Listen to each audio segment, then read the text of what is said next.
이미 죽어버린 자식들의 현실에 아무런 도움을 주지 못하게 되어버린 그런 부모는 죽어서도 자식들에게 버림을 받더라는 것입니다.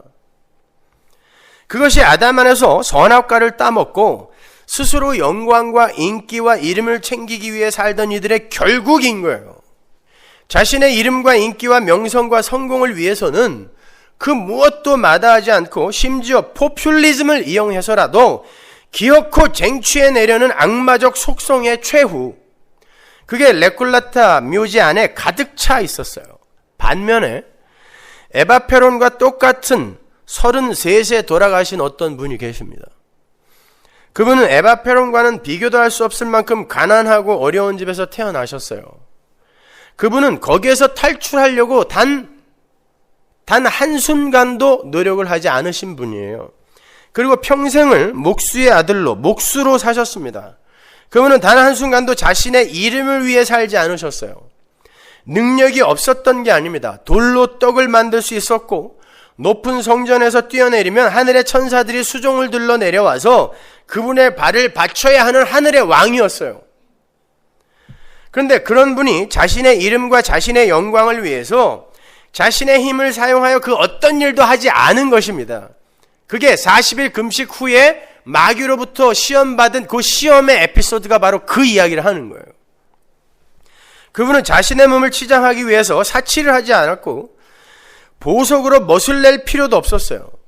대중들의 인기를 끌기 위해서 매일같이 오병이어로 뻥튀기를 튀겨주지도 않았고 변변한 무덤도 없이 다른 이의 무덤을 잠시 빌려 쓰셔야 했습니다.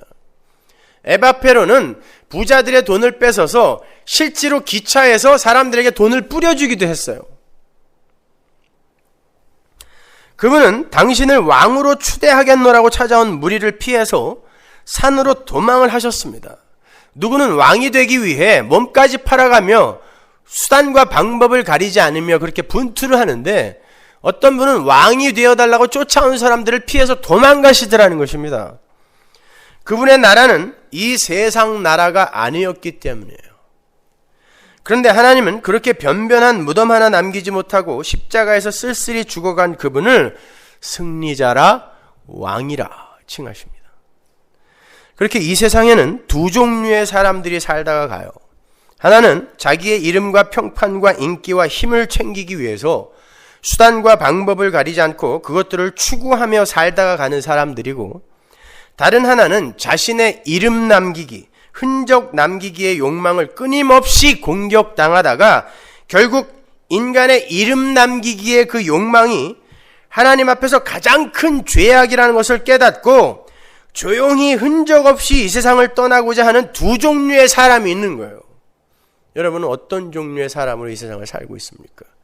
이름을 남기고 싶으세요? 아니면 하나님의 열심에 의해 내 이름 남기기가, 내 영광 챙기기, 가치 챙기기가 정말 극악한 죄이구나를 깨달아가는 그러한 삶을 살고 계십니까? 전자를 자기의 영광을 위해 사는 사람이라 하고 후자를 자기 부인의 삶을 사는 사람이라 그래요. 예수는 십자가에서 죽으시기까지 자신을 부인하다 가셨어요. 그게 그리스도의 삶입니다. 우리의 이름은 뭐예요? 그리스도인.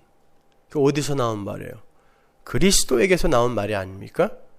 우리는 예수의 이름을 받은 자들이에요. 따라서 우리 성도는 이 세상에서 힘을 소유하고 이름을 남기고 멋진 명성을 쟁취하는 삶을 사는 게 아니라 오히려 비워지고 털리고 뺏기다가 결국 이름까지 뺏기고 예수의 이름을 받아 천국으로 가게 되는 거예요. 따라서 성도는 이 세상의 가치관과 세계관에 부하내동할 수가